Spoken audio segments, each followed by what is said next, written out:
Bonjour mes amis, dans cette vidéo aujourd'hui, nous allons parler des plantes médicinales.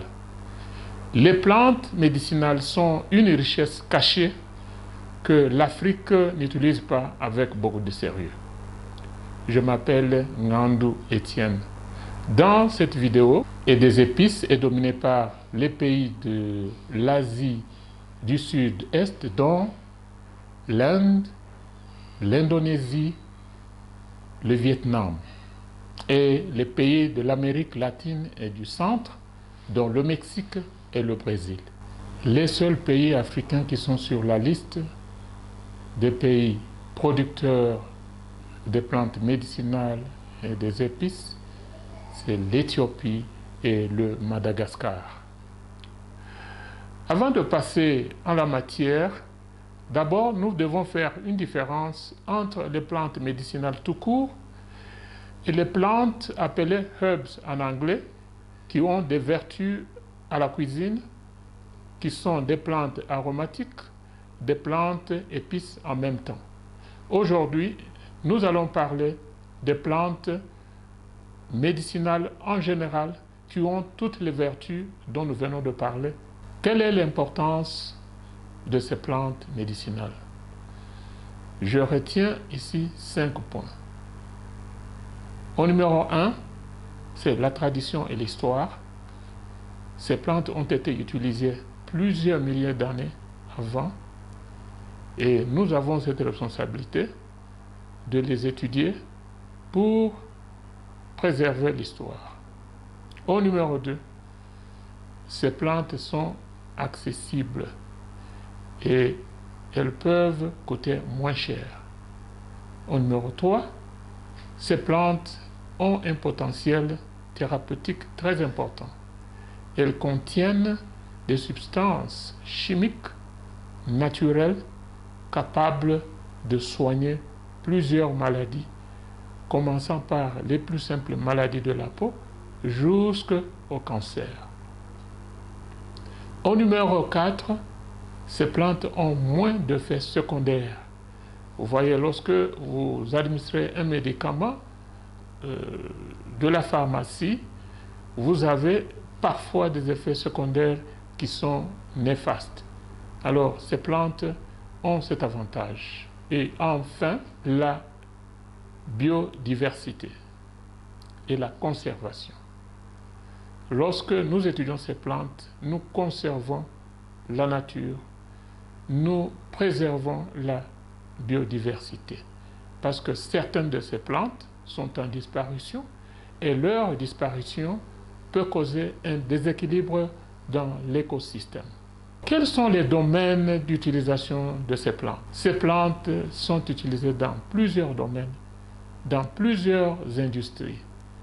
Au premier plan, je vois l'industrie pharmaceutique où l'on produit des médicaments et des suppléments pour la pharmacie.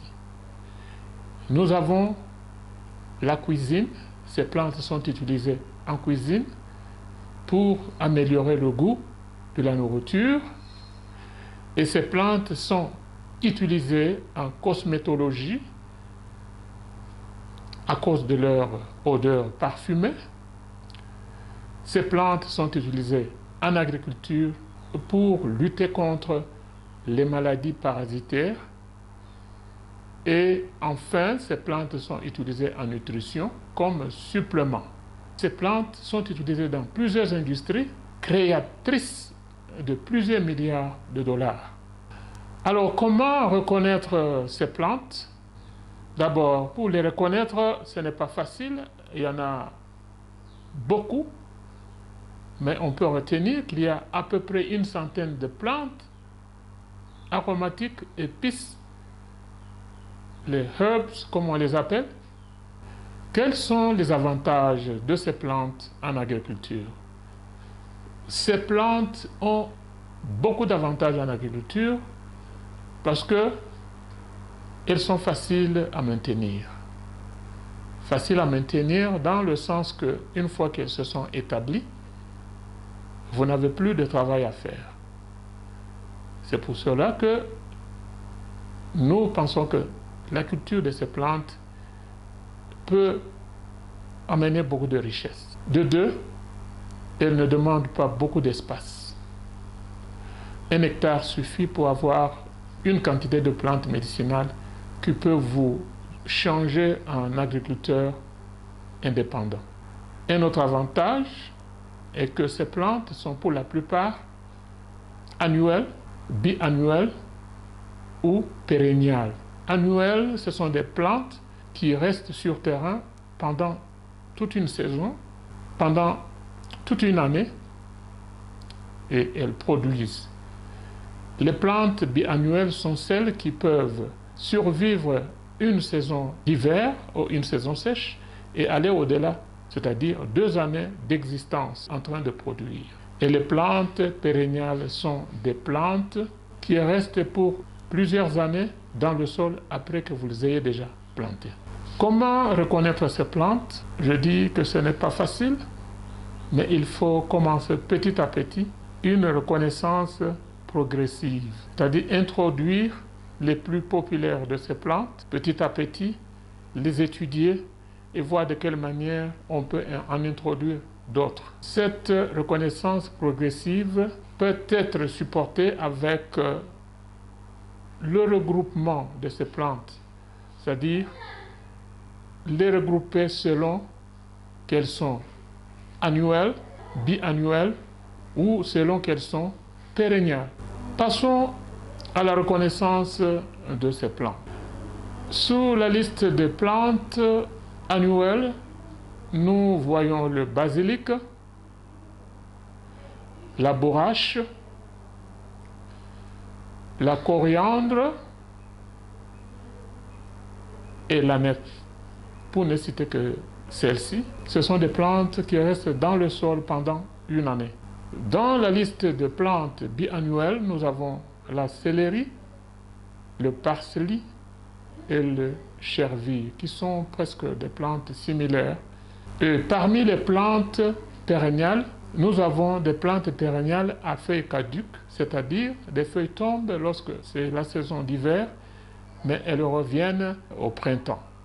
Et là, nous avons la menthe à chien, nous avons la menthe, ce sont 2 plantes différentes, parce que la deuxième a de grandes feuilles, et nous avons la camomille, nous avons la mélisse, nous avons enfin le fenouil. Parmi ces plantes pérenniales, nous en avons celles qui sont actives toujours, que ce soit pendant la saison sèche, que ce soit pendant l'hiver ou le printemps. On les appelle les evergreen plantes. Là, nous avons la lavande, le romarin, le sauge, le hysope et le thym. Le thym plutôt. Pour la plupart des plantes, la production par hectare, par saison, est de plus ou moins entre 10 et 20 tonnes.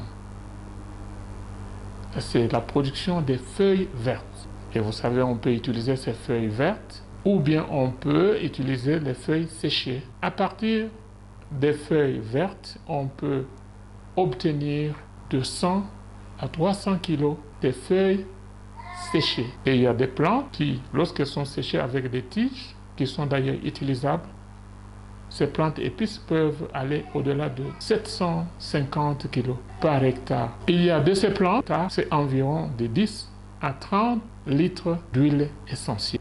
La production de chaque plante, soit en utilisant les feuilles vertes, soit en utilisant les feuilles séchées, soit en utilisant les huiles. Ici, j'ai quelques données pour vous donner une idée. Par exemple, le fenouil, qui est une plante pérenniale à feuilles caduques, cette plante peut produire des grains. Et par an, par hectare, elle peut produire de 500 à 750 kg de grains.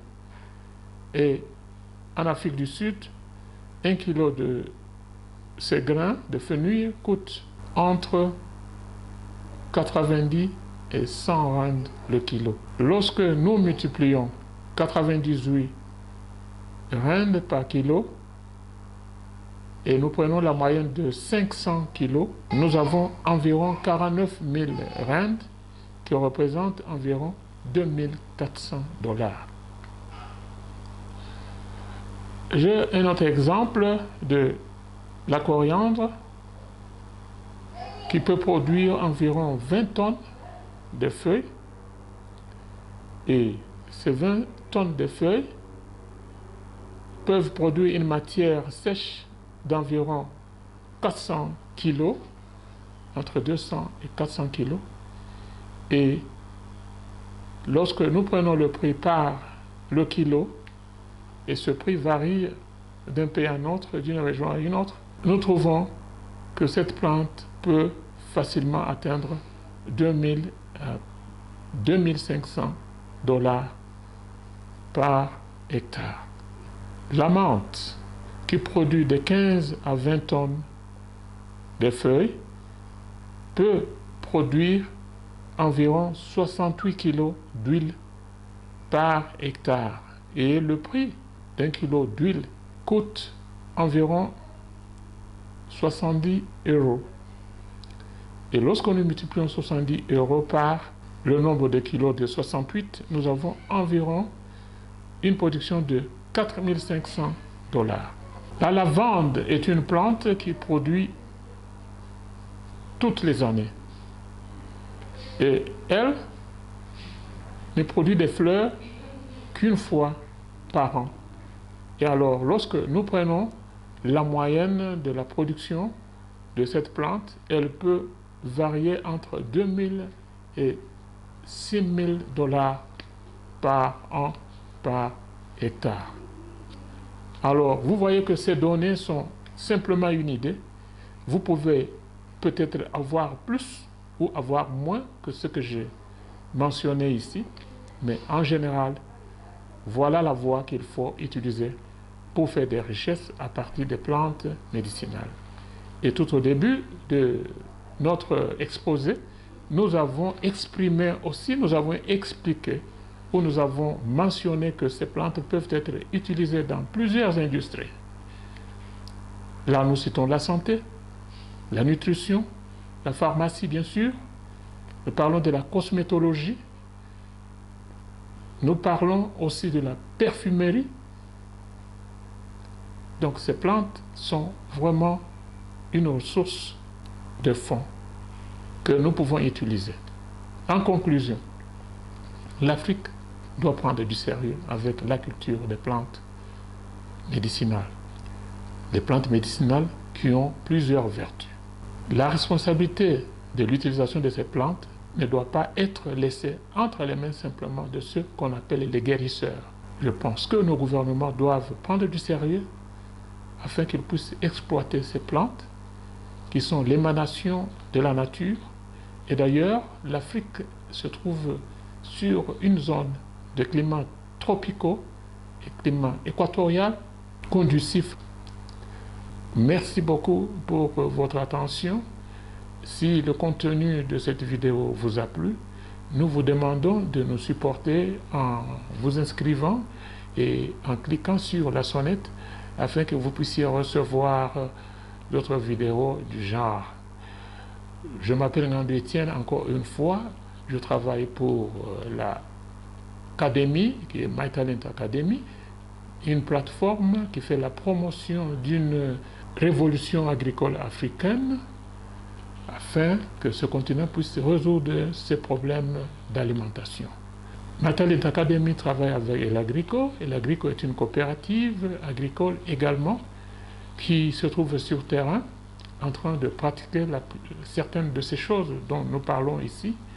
Et de temps en temps, je pourrais descendre avec des vidéos des activités que nous faisons sur terrain.